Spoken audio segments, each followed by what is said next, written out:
one. Everybody, welcome to the Guilty Pleasure Games, the games we love to hate panel.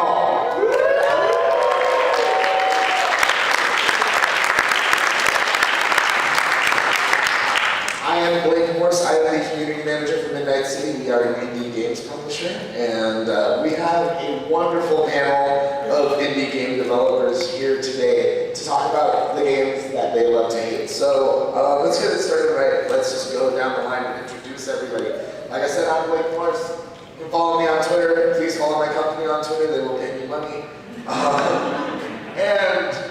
Let's just go down the line. First of all, right here, starting with Adam Rickon, the creator of Dragon Fantasy, and currently working on Woah Dave for Choice Provisions. Woah Dave. Woah Dave. It's a very funny game. Go check them out at the indie game booth. No, give it up for us.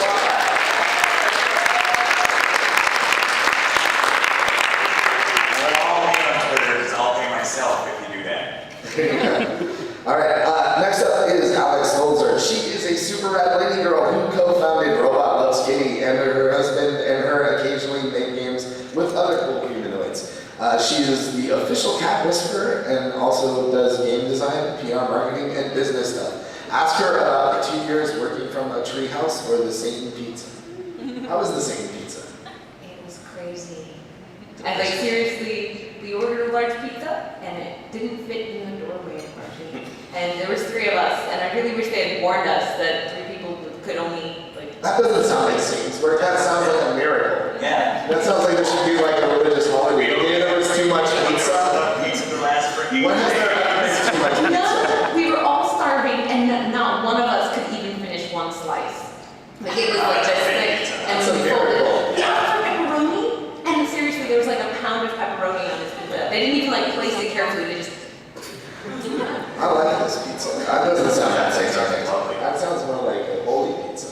Alright, we should talk about video games. Yeah, we should talk about that. Alright, next up is Brian. Brian Provinciano made Retro City Rampage and released it for every platform under the sun by himself. He is a one-man army of game development. Before that, he worked at various game studios on everything from Sonic to Pirates of the Caribbean and an unreleased version of the horrible arcade game Tubin. Horrible. I love Tubin. I could have been my guilty pleasure. You could have spoiled it. I mean, you did it. But, you know, that's... Next time, Gadget. So what happened with the Tubin that you were working on, Brian? It was supposed to be for those Jack's TV games. So for a while there, they were just pumping out, and at Toys R Us you just get controller after controller after controller. One was like a Mortal Kombat one was like a Spider-Man one, and then they saturated the market. So at one point there was going to be a Tubin one, and then it was just like, yeah. Man, my heart's Just in do a panel about the crappy games we've all made. Yeah. I would have nothing to talk about, but I'm sure you guys would have wonderful stories. Alright, next up is Sean. Sean is a game designer and director with truly fantastic hair. It cannot be denied. He is currently working on Shovel Knight at Yacht Club Games. You might also know some of his other games, Double Dragon Neon, Blood Rain Betrayal, which you can now get on Steam via Midnight City. Well done, I see that. Yeah, I see that. Time it all Cross pro, yeah. There you go. And last up on our panel is Jim Crawford, who has been making video games for over 20 years, but nobody noticed until he moved to the Bay Area and started making friends with game journalists. Since making Frog Fractions, he's told day jobs to screw off and is writing the Making Games train until the conductor realizes that he forgot to buy a ticket. Alright, so please give it up for our panel.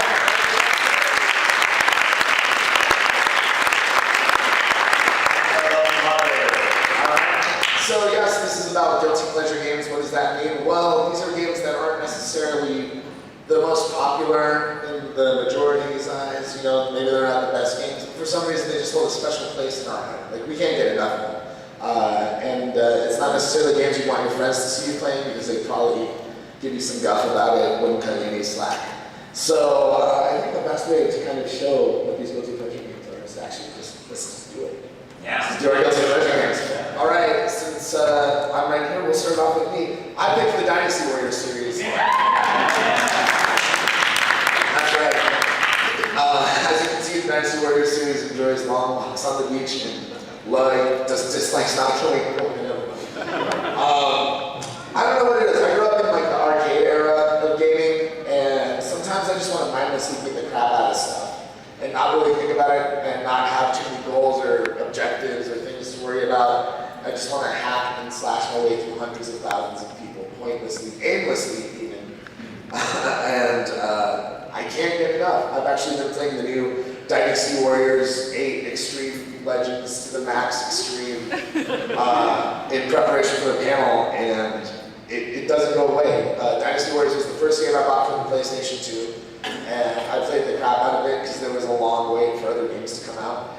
And yeah, I don't know, like that would have an ambition mode. I don't know, do you guys play Dynasty Warriors ever or any of the other Dynasty Warriors games? So they now have a mode where you can just build a town, and all you do to build that town is just fight battle after battle after battle, like the same 6 fights over and over and over again. And I must have done it at least 100 times by now in the last week. Because nothing fills up a town like murder. I have thousands of corpses strewn about, going to the market. It's fantastic. It's great. So, curiosity, how much has the series changed in the last 17 years? The series has changed in only a few notable ways. You now have animal friends that you can call upon. So like I'm running around with a panda helping me out right now. A murder panda? A death panda. Not a murder panda, just a death panda.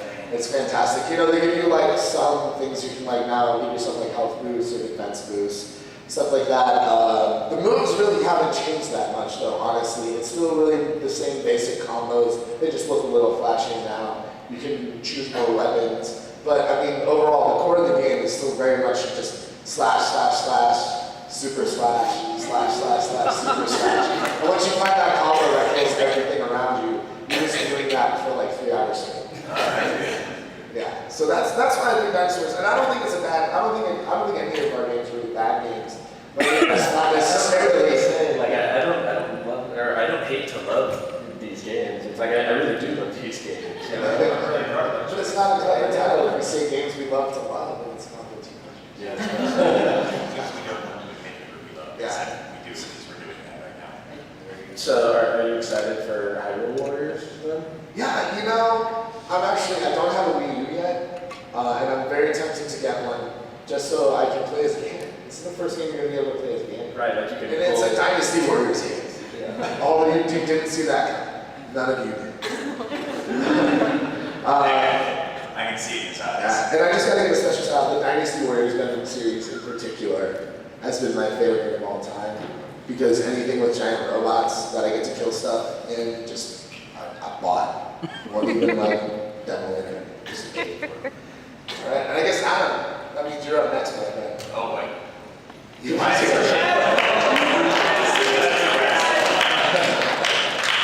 All right, when I was a kid, I loved Final Fantasy 2. And then I loved Final Fantasy 3. And I think Mystic Quest actually came out well before Final Fantasy 3, but somehow I missed it. So one day I saw it in the rental shop because I could never afford to buy video games because I lived in Montana and my parents didn't make any money. Although that may be the case with lots of people. So I got Final Fantasy Mystic Quest. I was like, yeah, this is going to be awesome. And I turned it on, the music was pretty cool. And I was like, yeah, I can do a thing with a sword. And then I realized I couldn't actually do anything with that sword. Like, yeah, shing, shing, didn't kill anybody, didn't really do anything. Then I got an axe, and I could chop down a tree, but it still couldn't hurt anybody with that axe. I could flick a switch with the axe. That's all I could do, and it had to be a lever. It couldn't be a button. That was only for swords, because you press buttons with swords, apparently. Don't you have a sword to press buttons at home?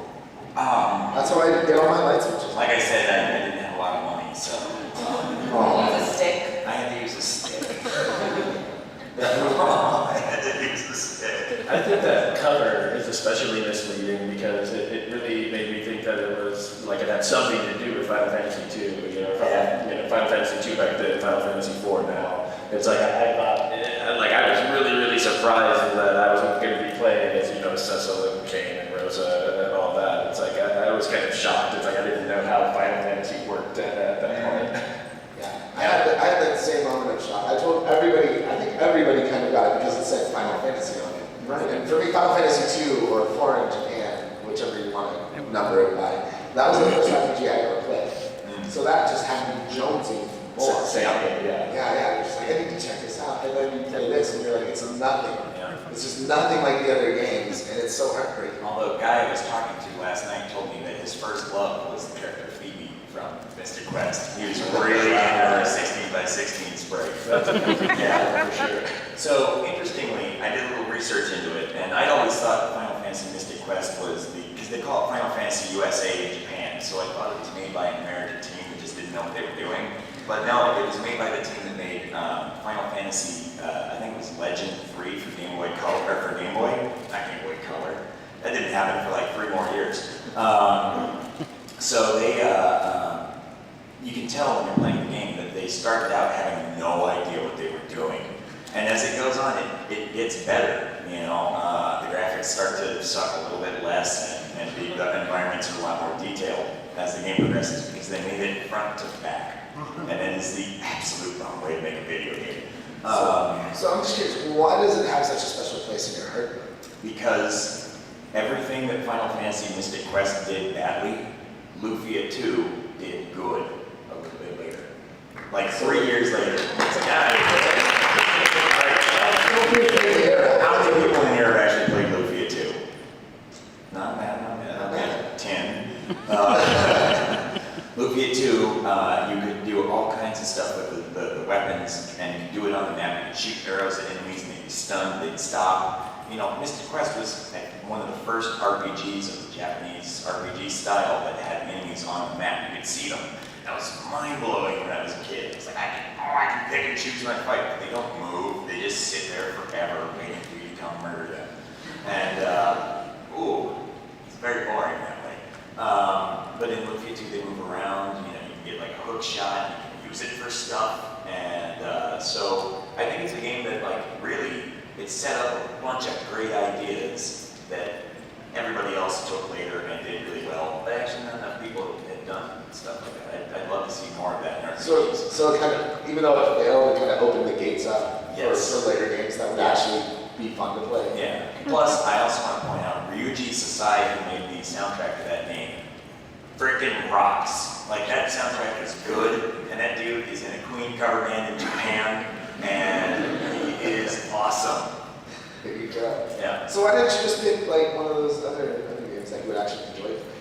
Oh, no, I like playing it. It's bad, but I enjoy it. I play it with fast forward held down on an emulator, but, you know. But to me, that is the essence of a guilty pleasure game. Yeah. I'm like, why am I playing this? I'm fast forwarding through the whole thing. Why don't I just stop? You can't stop. I can't, I need it in my name. Alex, your game is a non-stop thrill ride of intensity. Are you ready for this, people? Are you ready? It's restaurant.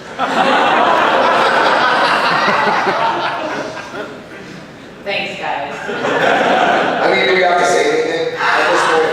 I mean, it's pretty obvious, though. But all right, why a restaurant? On to the next one, I'm just gonna sit and cry now for 5 minutes. I'm totally embarrassed that this is one of my favorite games. But I am one of those people that completely thrives on min-maxing things. It's one of the reasons why my husband puts me in charge of all the business side of things for our little studio. And this game is really fun, I swear. It's kind of like The Sims, except you're running a restaurant. Okay. You know, there's none of that like mini game food preparation crap. It's none of that. It's really No relaxed. stuff. It's really cool. You like get to chill with customers and they give you secret recipes. And then you're like, oh, should I make this food of a cheaper, shittier quality? Even though I'm like a 5-star restaurant and make a few extra bucks. You know, so there's that kind of element to it. Yeah, it's. So is this relaxing? Because like running a restaurant seems like a strenuous thing. I like most of my teenage years, I was waiting tables and things like that, and I actually ran a cafe with my mother at some point, so I don't know why I wanted to emulate that in a video game as well, but... Because you have the power, you have total control there. It's like when you go to work and your boss manage like cafes and stuff, you go to work and your boss people around and they don't really do what you want them to. Then you just go home and you have the perfect restaurant. That's right, yes, video games are all about living a fantasy, getting to be what you can't be, or being it better.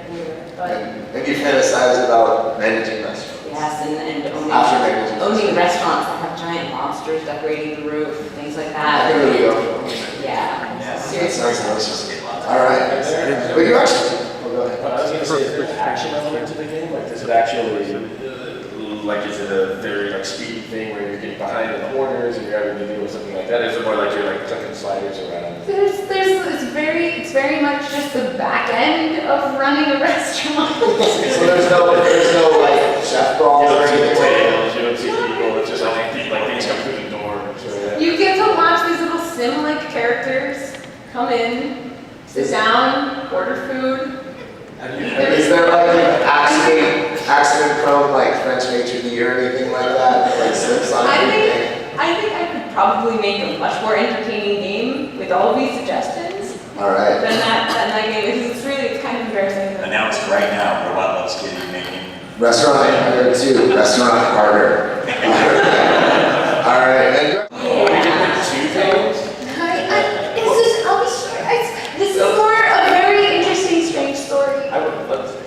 Well, you can Well, pick two then. she did us a favor. Rachel Moore was supposed to be our panelist, and unfortunately she couldn't make it due to some conflict. So Alex is filling in. So since she's helping us out and doing that's what she does. I get special treatment. Plus, it's a really interesting story, so just hear her out. Let's hear it out. So, Monty Python's Flying Circus, we had on my brother had on his Amiga, and like that was back when games came, on like a 3-inch disc. And we put it in, and the version of the game that we got had it was just absolutely a mess. There was like barely internet. We didn't have internet or anything like that, and we were just unsure for the longest time why it would have this cool little intro, like you'd be this guy and this little bush would follow you along for a minute, then your head would get popped off and it'd get stuck to a fish, because it's Monty Python. And then suddenly this little fish guy is there, and then there's all these garbled blocks of mess, like there's just pixels everywhere. Nothing worked the way it was supposed to. We couldn't see anything on the screen other than our character, and sometimes like fish would fall from the sky. But there was just, all of the visuals for the game had been corrupted. And we didn't really even understand that at that point. But it actually led to making the game better. Because it's actually a really shitty game. So you're saying the fact that this crappy game was so crappy and broken for your particular version that it appealed to you more? Yeah, it became, well, my brother barely let me in his room to play it, but it was always a very interesting thing. And he admitted to me later, when I told him I was going to be on this panel, he admitted that he kind of got obsessed with figuring it out, in kind of like a speedrun sense, where like you memorize where everything is, because you don't know what the fuck is going on. Man, that actually sounds like a metaphor for some of the relationships. It's like really broken, but I feel like I can fix it. I think I make it better. I make it happy. Do you still have the broken disc for this game? The Amiga is in my dad's garage with all the games. We need the live stream. Yeah, I think we need to dump the disc and disassemble it and figure out what happened to it. Do like a final comparison. All right, let's get to it, man. So, I had actually picked some other games before this, and then I decided this was the one that I was kind of embarrassed to even say, so I realized it was the right choice. Tell the other story instead, though. No, I mean,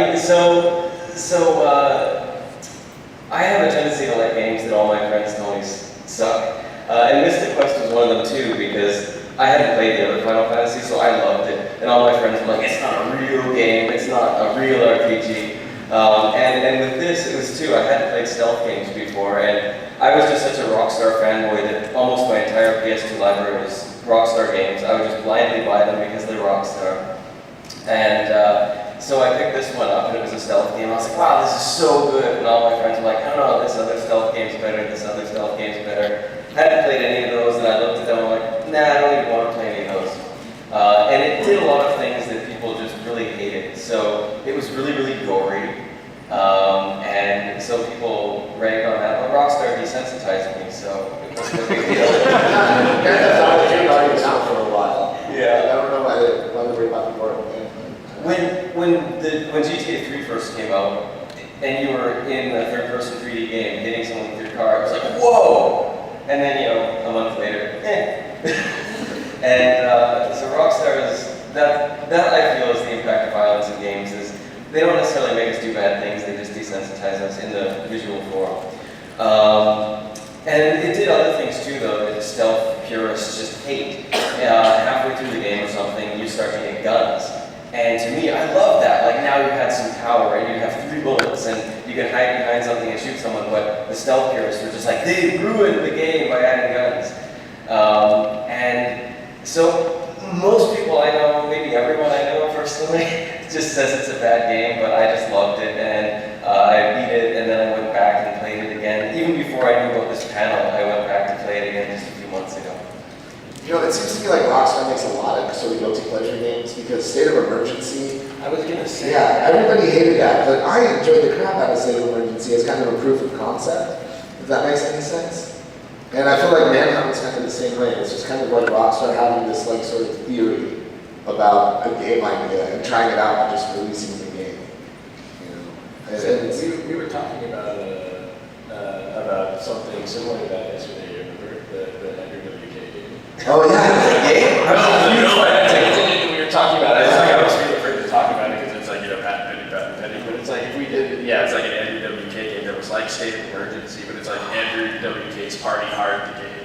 So it would be like a cross between like State of Emergency and like it's like a music game or something. Right? Oh, yeah, It's like you play as Andrew WK and it's like, you know, people that just kind of like step back and forth. Or, yeah, it's like boring and you just like go and you just like rock. yeah, you just start party hard everywhere you go. Party, and it's like you just keep going through, like, Yeah, you crank up the music, just like, get the snacks out for people. You're just partying hard, so you just pretty much we just want to remake State of Emergency. I think is what we're saying. right, yeah, it's like, the objective is just to get everyone in the entire game to just party as hard as possible. Wasn't there a game about like a Vegas experience, like casino mini games and strip club mini games and drinking mini games?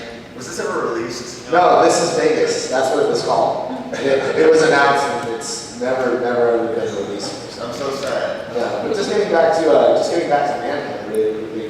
The thing that I always thought was like we're saying about the violence is I always thought that was like the selling factor for the game. But then it became like the most controversial aspect because you were just so violently and very gory and graphic murder scenes in this game. And I don't know, maybe it's because in Grand Theft Auto there's so much anonymity to the people you're killing, whereas in Manhunt you're only killing very specific people. Like that might have been what was throwing people off, like the intimacy factor. You know what's interesting though is that it gives like this weird VHS grainy effect. It kind of, I mean, it's still gory and gruesome, but it's not ridiculous. Like it's not detailed. But in GTA 5, that torture scene, like I was just like looking away from the screen, and I was just, I understood that they had a message to send with that, and so I respected that. But at the same time, I was just like, yeah. Well, that was way worse just because the guy was incapacitated, right? Yeah. I stopped playing. No, that's I don't know what message. So there's a torture scene in Grand Theft Auto. You haven't seen it? No, I haven't. Oh, you have seen it? That's what I stopped. It was just like, I can't do that. It's painful. It's painful. And you can just choose how you want to torture the guy too. It's like I don't want to, so I don't want to torture the guy. Well, too bad. But the thing is, after playing Manhunt, you're like, oh no, this one guy in Grand Theft Auto 5. That's too much for me. Yeah. I killed everybody in Manhunt several times. This is true. The graphic improvements just make it too gritty, too dangerous. Yeah, I don't know what it was. It was. I wanted to fast forward button. I chose Mortal Kombat 3.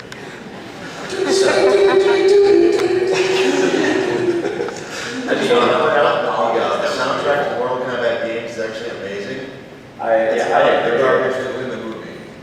Oh, are you saying you didn't like the techno soundtrack? Because that film, Oh. I could do a whole guilty pleasure panel about that film too. I remember being excited.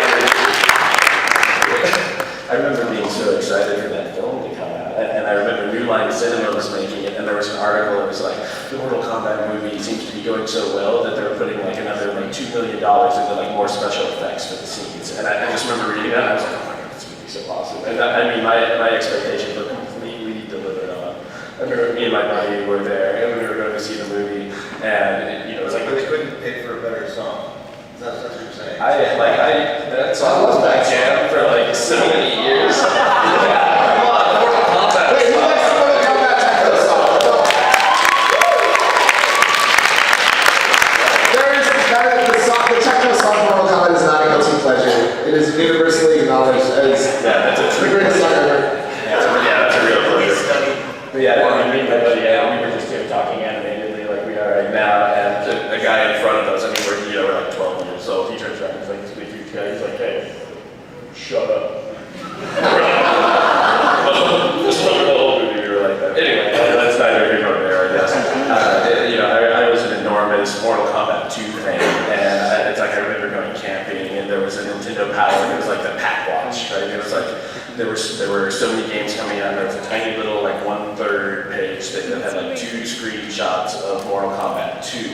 And it's like, this was the first one that was going to have all the blood and gore, because the original Mortal Kombat was censored on the Super Nintendo, and it was like, Sega Genesis, like I was all about Nintendo, and it's like I would never convert, just for the gore. But it's like Mortal Kombat 2 promised all of the gore, like all of the excitement, and it's like I was camping, and it's like beautiful nature, and I'm just like, all I could do was look at this thing, just like, Any code that would turn the sweat red?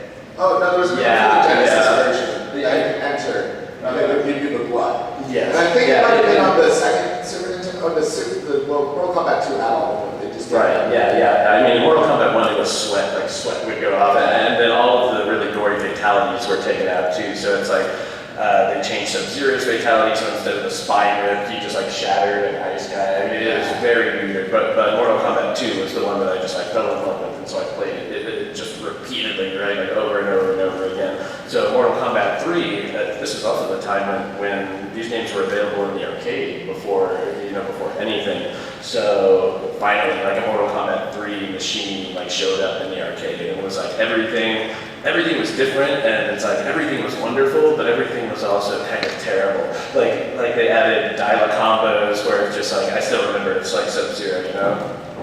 It's just like such muscle memory, but like they removed Sub-Zero's mask, and you could actually see his face, and he had like a big scar, right? They added Nightwolf, like the Native American. That was just like, I can't believe that they're doing this.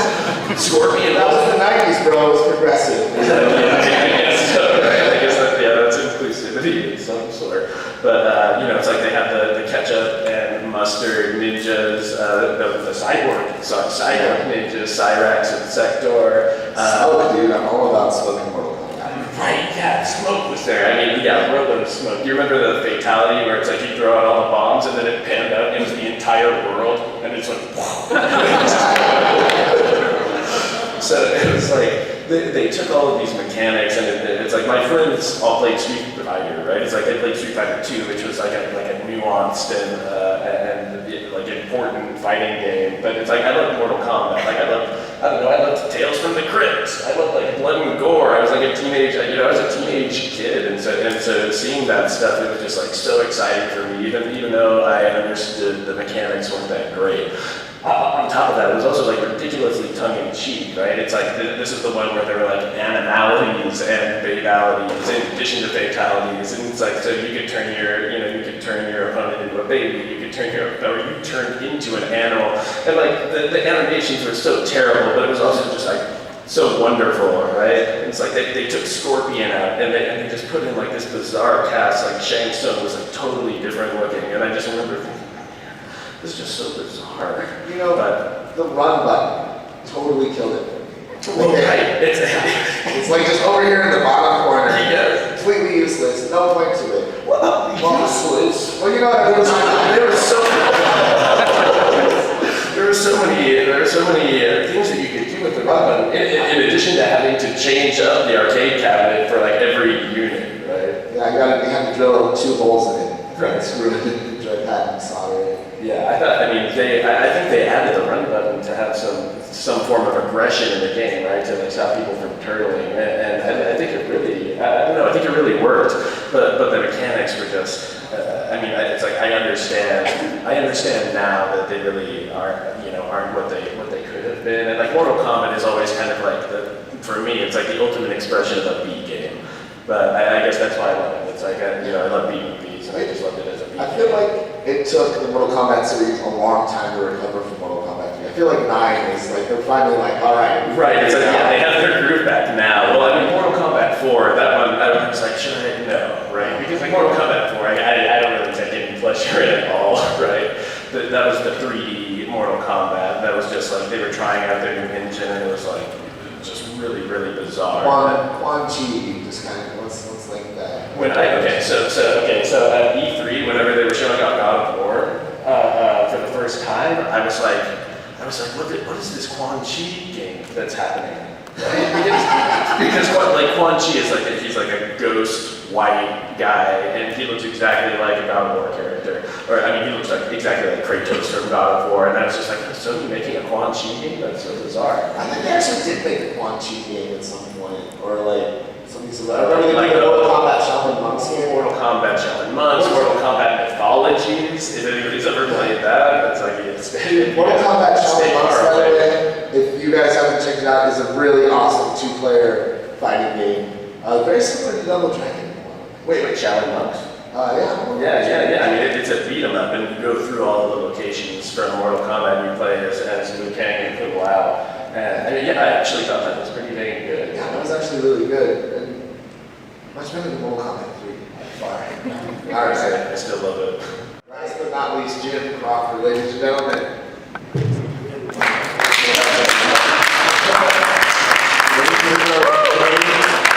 Any groans? Okay. So, Invisible War is a game that everybody knows is terrible, but nobody's actually played. This is a game that came out, it was right when PC developers were starting to realize that actually their entire target market is playing console games. And so, when they started to target consoles, PC people really kind of took it personally. They took it as a betrayal. This game kind of became the avatar of that whole movement. And took all the brunt of like the betrayal that PC players felt when the developers moved on to wait no, let's go target people who actually like buy tens of millions of copies of them instead of 1 million copies. It also had a lot of growing pains in terms of this was their first Xbox game. It was their first game with a physics engine in it. It was their first game with normal mapping, so it was kind of ugly in a lot of ways. So like all these problems were like right there on the surface for you to see, but you know, you play this game for like an hour, you realize it has all the awesome world building of the first game, all the good writing, actually has a better story, believe it or not. I mean, don't want to talk too much shit about Deus Ex, it's not going to get me anywhere, but that game was kind of a mess if you look back on it. But Deus Ex won. Yeah. Did you know they had 2 design teams on that game? Like, they barely talked. Like, design team 1 and design team A. It's a real thing. Did you just kind of cut it together afterwards? Yeah, like, So, even odd levels, yeah. yeah, like Frankenstein setup. But, yeah, you play this game for an hour and, you know, you're playing corporate coffee shops against each other. You're stealing, like, an alien-grade corpse from the bottom of a nightclub. It's great. But it's just sloppy. It's not a mind-blowing game like the first game. It's, you know, 8 out of 10. Hate to use a number, but that's what I give it, right? Well, so what kind of console stuff did they dumb down, you know, to make it? Yeah, well, they streamlined a lot of the mechanics that were arguably too complicated in the first game. That was like part of the design mess, right? It was like, well, you've got a lockpick and you've got a multi-tool. One of them opens doors, and the other one opens doors. And so just make them the same thing.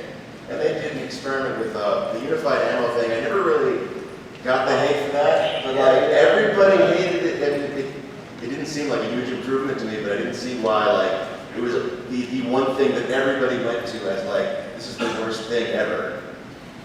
Yeah. Unified ammo? What's up? Is it unified ammo? Yeah. There was no. Each gun had used the same pool of ammo. What's the point of having different guns then? I mean, They had different abilities. Different, like they shoot. Like one of them shoots behind you. One of them.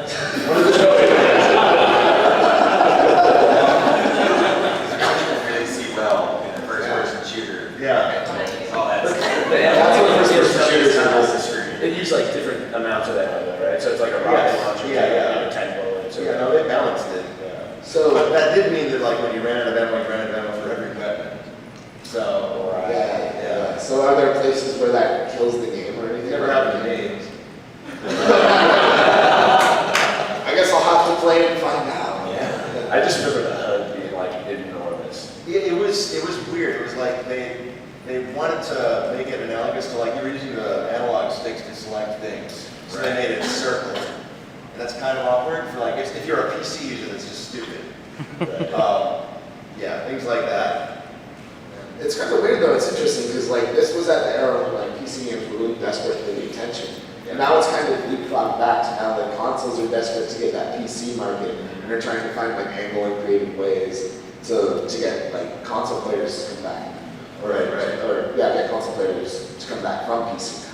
Yeah, it's a pendulum that has swung many times. Yes, the tables have turned again. So I wonder what like this generation's Deus Ex Invisible War is going to be as like consoles try and like get people to do more PC stuff. Is there anything that you guys or have you seen anything that you feel might be? It's like a console game that's way too complicated for Yeah. a USB keyboard to work or something. Something like that, yeah. Maybe, I don't know, maybe like thinking about Every first-person shooter. Hey, I played Borderlands on consoles, guys. Come on. No. Oh man. Well, sweet. Well, I think it's probably time to maybe see if anybody out there has. We have our human Michael right here. Just get in front of him.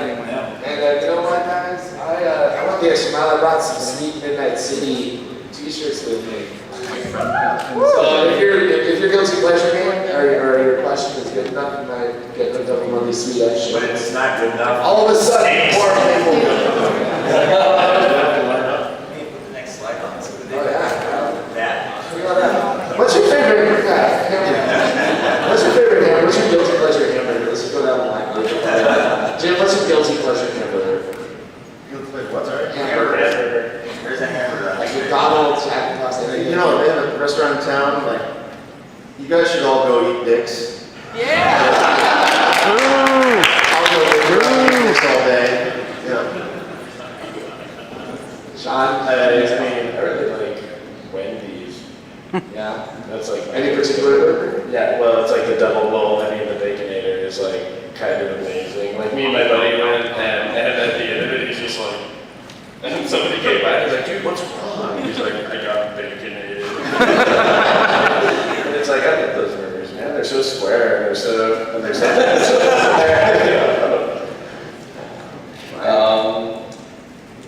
Burger King is my least favorite restaurant on the planet. It leaves an aftertaste in my mouth after I brush my teeth 6 times the next day. But then they announced this thing called a rodeo burger with onion rings in it, and I was just like, that's hilarious, I need to try it. And then I laughed twice because it didn't look anything like the picture, and there were these soggy oval things that were, I guess, onion rings. And the funny thing was, I got a wrap, and I got the rodeo burger because I was hungry. And they tasted the same because they had the same sauce.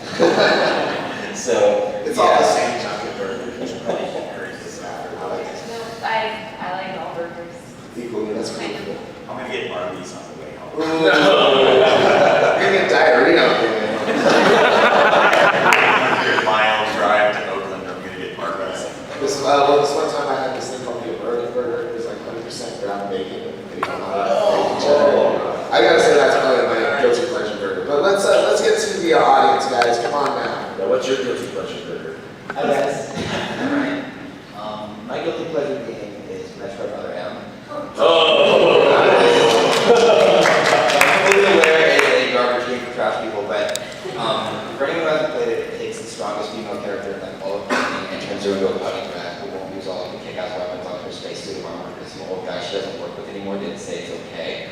Ninja. Yeah, don't forget that she like cries and quakes in her boots when approached by Ridley. Right, she's killed like 3 times. Which but is that's not the time. 17 times previous. But I like to play it and pretend it's a game based on some beauty and our users' sexy sci-fi like Metro.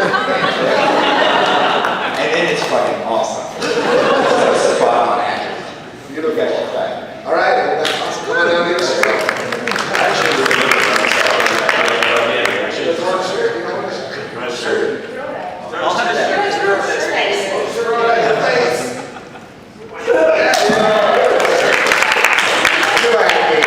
right. My guilty pleasure game is 50 Cent Blood and Sand. I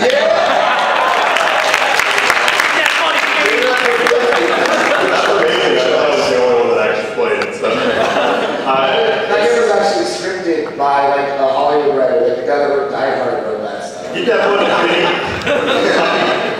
yeah, I know when you played it, it was actually like brilliant. It had like the stop and pop, like Gears of War, like shooting like mechanic before anyone else did. Like it was way ahead of its time. It was so like laughable that it was after like this skull. Yeah, the crystal skull that like terrorists Oh stole. yeah, he was just like played him in like common or the game or something. You go around shooting a bunch of. And like his crew is just randomly calling out things at him from somewhere, or explosions are happening. That game is pure genius. I love that game. If you like that, also check out the club. That's another really good pleasure. The tragedy of Blood on the Sand is that it doesn't have same screen co-op. Because I bought that game as like, it's a coffee table game. Like, oh, check this thing out and play with a friend. But it turns out you can play online. Why would? And I'm not going to ask any of my friends. I'm not going to ask any of my friends to buy a copy of Blood on the Sand so we can play it together. Jim, I'll buy a copy and play with you. Oh, thank you. All right. My guilty pleasure game is Risen 2. Risen 2. That I bought it on a Steam sale, and I get made fun of on Steam all the time because I play hours and hours and hours. It's got great like action, and you go island to island finding loot, which is awesome. And there's it's good. It's really good. You know what's guilty pleasure is nobody had heard. There you go.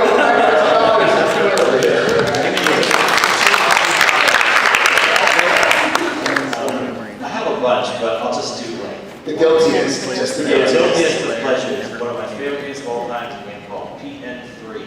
Oh, okay, yeah. That's one of the Capcom 5. Yeah, which all went to other systems except that one, which I think I bought every copy that's sold in the US. I saw the numbers. It's So sold. that's why Capcom's still a company. No, I'm kidding. it's like it's a shoot 'em up, but from third person. When you first look at it, you think, oh, it's like Devil May Cry. It's not. It's like Devil May Cry, but it controls like Resident Evil. Right. It doesn't work. That sounds painful. But you're dancing the whole time. You're dancing the whole time, and it's all dodge and counter attack and combos and stuff. But I think it's just a lot of fun if you perfect everything you run through it. All right. So my guilty pleasure game was something that I thought was really cool, and I tried to talk to somebody about it, and it's Angel of Darkness, Lara Croft. Oh. And I got made fun of for a really long time, especially since my version was broken, and so she fell in one of the pits, it would just freeze, and she would just scream over and over again. So my mom would come in, she's like, is everything okay? Like, broken over here, like over her head. Is that the one with the goth dude that has the glaive? He's super hot, so. You got me there. And you can play against him too. And it's really fun. I would play it. I love glaives. Glaives are like the most ridiculous video game. Oh man, I should have chosen Dark Sector. Except that game was awesome. That wasn't like a guilty pleasure. Dark Sector? Dark Sector. Yeah. Oh, Dark Sector. Best use of a glaive ever. On Xbox 360 was awesome. You had like a pro style, it's like you had a pro style blade, and you go in, and it was like you could drive it through like an electric shock thing, and it would get shock on it. And you would steer it right, like aftertouch style, and then you could put it into drive the thing into water, and everyone would get electrocuted. It was That awesome. became like into Arkham City. It's obviously good to think about that. Game is Master of Orion 3. And it wasn't even finished when they released it, but I just played the hell out of it, trying to make it good. And to the point where I got everything in the game just do automatically, and I'd still just sit there and go turn. So I read about this game when it was released. I never played it. Did the feature where you have a certain amount of focus points to talk to viceroys make it into the game? Or No. Okay. I remember this was like. Not Unreal. It's like Microsoft Excel if it were a game. Right. This is a design decision that like I thought they had made, and it's really affected my own designs. So it's like I thought they had this feature but didn't. So it's a ghost feature that I've just been had in my head forever. But I thought that was brilliant. That like the viceroy will go behind your back and do shit, and you only have like 4 focus points a day to like, okay, no, do this instead. Yeah, I didn't. The game I didn't play in my head was really cool. That's your idea now. That was fun. So use it. All right, excellent. Thank you very much. So, Hello Kitty Roller Rescue for GameCube. I have played this. This game is great. I played it at a neighbor's house. We were at a party or something. And she's like, it was the game for, she's, I don't know, I time. She was like 5, and now she's a girl for getting better. I'm like, well, let me just try this real quick. And I played it briefly, and I was like, oh my god, this is really good. And I didn't play it again until like a year ago when I saw it on Amazon. It was like a couple bucks, and I was like, oh, it's I'm gonna blow your minds. I have played every single Hello Kitty game I've ever gotten my hands on. And it's cool. I love Hello Kitty. I'm no joke. This guy can vouch. I have a Hello Kitty guitar, and that's like all I play at my shows ever. And it's got like all these cool mechanics to it. Like you got like different partners you can use and stuff. Yeah. The platform is good. You get like different outfits and different like magic wands you can use. It's cool. What's crazy is the Hello Kitty games are really well put. They're not hard. Like obviously they're not for my age they're easy or anything, but like they're easy. But they are really well put together. And I'm not sure if it was this one specifically because I think it came out on Xbox as well. But I think it's like exclusively in Singapore. They have like an Xbox original like system like dedicated to this game. It has like it's like Hello Kitty edition. It's like clear with like flowers on it. I don't know. It's I don't know on it. That's by the way, everyone's heard that Hello Kitty is not a cat. Yeah, so it's a robot too. What the hell? A person who looks like a cat, is that the idea? I guess so. Or a girl that's delusional and thinks she's a cat. She's a little British girl, right? She's just mentally unstable and thinks she's a cat. Maybe she lives in the There was a little confusion, because they said she wasn't a cat. It's like they just mean like she's not walking around on all fours. You know, it's like Hello Kitty has. Well, she's a fictional character. Yeah. Okay. She's an